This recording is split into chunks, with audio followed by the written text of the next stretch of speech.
Samarra is one of the most prominent pilgrimage cities in Iraq, along with Najaf, Karbala and Kazman in Baghdad. First established by Sam, son of Prophet Noah, it was initially called by names like Samra, Samira, and even Surur-e-Manra. The Persian influence is because the region was once under the reign of the Sassanid Empire of Iran. Samarra's significance to Islam is not due to the fact that Al-Mutasim, the Abbasid Caliph, made it his ruling capital in 836 AD, which led to further development of the city, but due to the fact that Samarra is home to two of the 12 infallible Imams from the progeny of Prophet Muhammad, peace be upon him. The 10th and 11th, Imam Ali Naqi al-Hadi a.s. and Imam Hasan al-Askari a.s. resting under the golden dome of the Askarian shrine. It is noteworthy to mention that both these Imams were held under house detentions and imprisoned by the Abbasids in order to cut them off from the masses. But even under such hostile circumstances, they managed to preach and spread the message of Islam to their closest followers.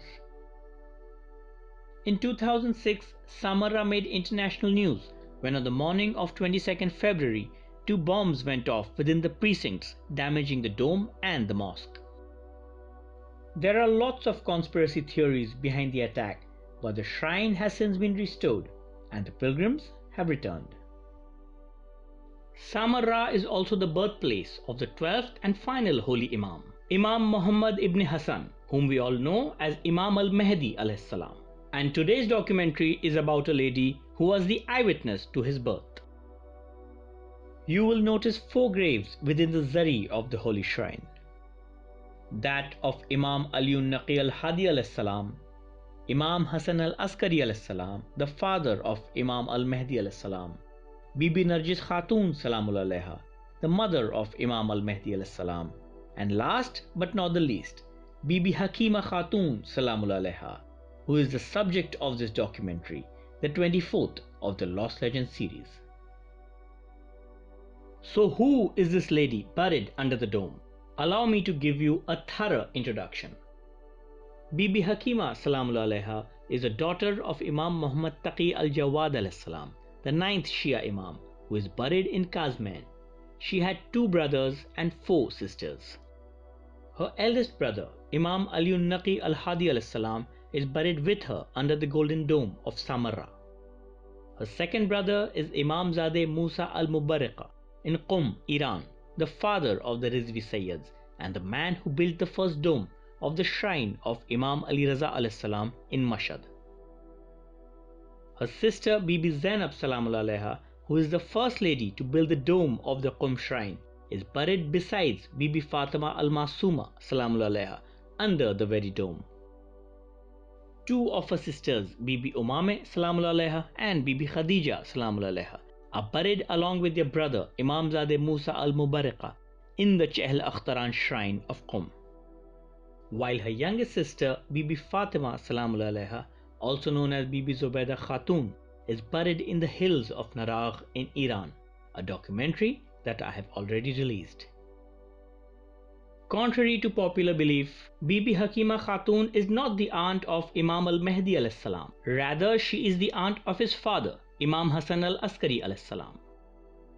Through my research, I found Bibi Hakima to be one of the most important women in the history of Islam, and therefore it comes as a shock that we know and speak so little or nothing about her.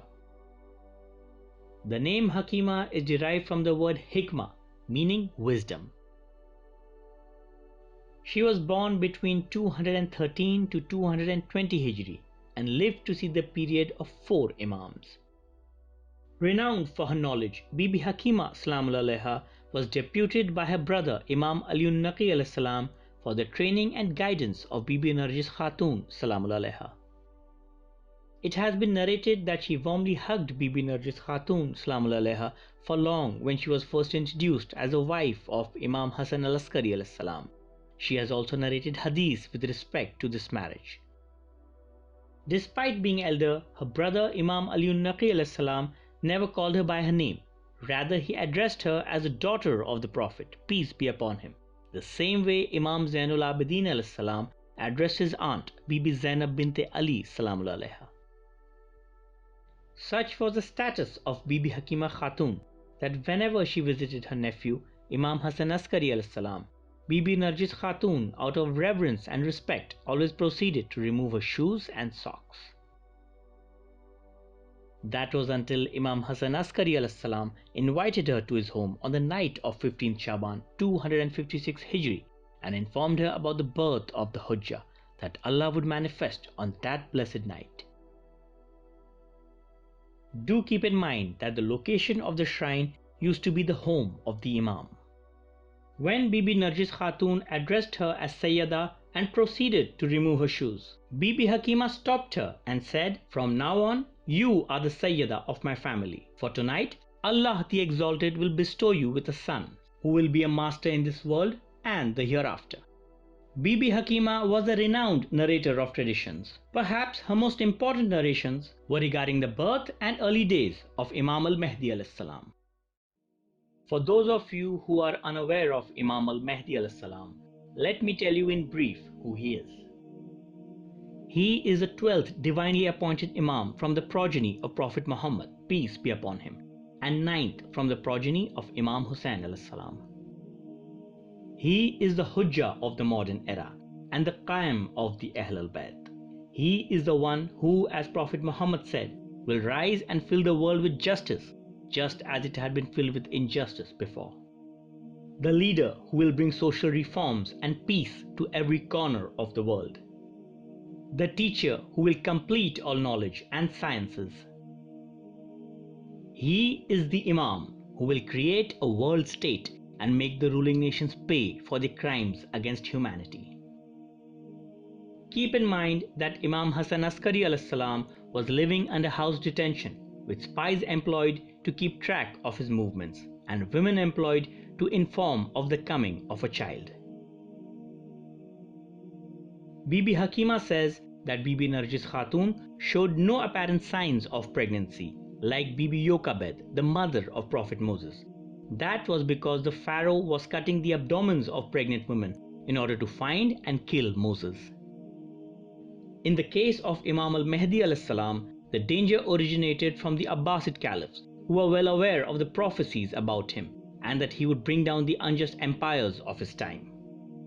Bibi Hakima says that Bibi Narjis Khatun slept peacefully all night without any signs of childbirth. It was the first part of dawn when Imam Hasan Askari alayhi salam informed her that the matter was approaching. That is when Bibi Narjis Khatun salamullah alaiha woke up alarmed. Bibi Hakima salamullah alaiha rushed and held her, but just then sleep overcame her. After a few moments, she was woken by the voice of Imam Hasan Askari alayhi salam. She raised the cover and was the first person to lay eyes on Imam al Mehdi alayhi salam. She says that she saw the infant in a state of prostration. She took the child in her arms and found him clean and pure, for indeed he was the inheritor of Ayat-Tathir. She took the child to his father, who put his tongue in his mouth and gently stroked his eyes, ears and joints. He then said, "O my son, speak." Bibi Hakima says that the child recited the kalima in the arms of his father, bearing witness that there is no God but God and that Muhammad is the Prophet of God. He then sent greetings on Imam Ali alayhi salam as the vicegerent of the Prophet and on all the Imams after him till he reached the name of his father. She says that due to the danger of spies, Imam al Mehdi alayhi salam was entrusted to the one whom Moses was entrusted to. Hence, he was not always in the house. According to one narration, Bibi Hakima salamullah alaiha herself was often entrusted with the infant and she recited the Quran for him. She says that at 40 days old, Imam al Mehdi alayhi salam was as grown as a 2-year-old child, and that at the age of 4, at the time of the martyrdom of his father, Imam Hasan Askari alayhi salam, Imam al Mehdi alayhi salam was already a young man. The Sardab of Imam al Mehdi alayhi salam is located within the shrine. When the Abbasid Caliph Al-Mu'tamad was informed that a young man had undertaken the responsibility of the burial of Imam Hasan al-Askari alayhi salam And because only an Imam can bury an Imam, he immediately sent his soldiers to capture him. Imam al Mehdi was last seen by the soldiers entering this sardab. They followed in pursuit but were never able to find him. It was the 8th of Rabi al-Awwal, 260 Hijri, the date of commencement of Ghaibat al-Sughra, or the minor occultation. The search for the 12th Imam continued in the following years and is on till date, but to no avail, as Imam Ali says in the Nahjul Balagha that the greatest finders of their time shall find no trace of him. The period of the minor occultation lasted for 69 years till the death of Ali ibn Muhammad Samori, the last of the 4 special representatives through whom people were able to contact Imam al Mehdi or write to him. Bibi Hakima was alive for 14 of those years. Over the years, she was known to pass orders regarding important matters of religion and jurisprudence. Very often, people asked her questions about the Imam, and each time, Imam al Mehdi visited her in advance with answers to questions to be asked the following day. And this is what makes her one of the most remarkable women in the history of Islam, for according to Bibi Hakima herself, the role she played in this period was similar to the role played by Bibi Zainab after the martyrdom of Imam Hussain in Karbala, when she took on the mantle of taking decisions and passing orders, while the successorship of Imam Zainul Abidin as the next Imam was kept secret for a period in order to save his life. Bibi Hakima was married to Imamzade Hassan bin Ali, who was from the progeny of Imam Zainul Abidin She had 3 sons, Imamzade Hussain, Imamzade Hamza and Imamzade Zaid. Like their mother, her sons too were scholars. They were companions of Imam Hassan Askari and later helped the 4 representatives of Imam al Mehdi during the period of the minor occultation. They are said to have migrated to Iran. If Bibi Zainab was the first of the daughters of the great Imams, Bibi Hakima was the last of them, given that she lived for 14 years after the occultation of Imam al Mehdi And this fact alone is merit enough to keep her memory alive in our hearts. A day shall come when Imam Mehdi himself will narrate her true virtues, for his return is a promise, as inevitable as the rise of the sun on the horizon after a long, dark night.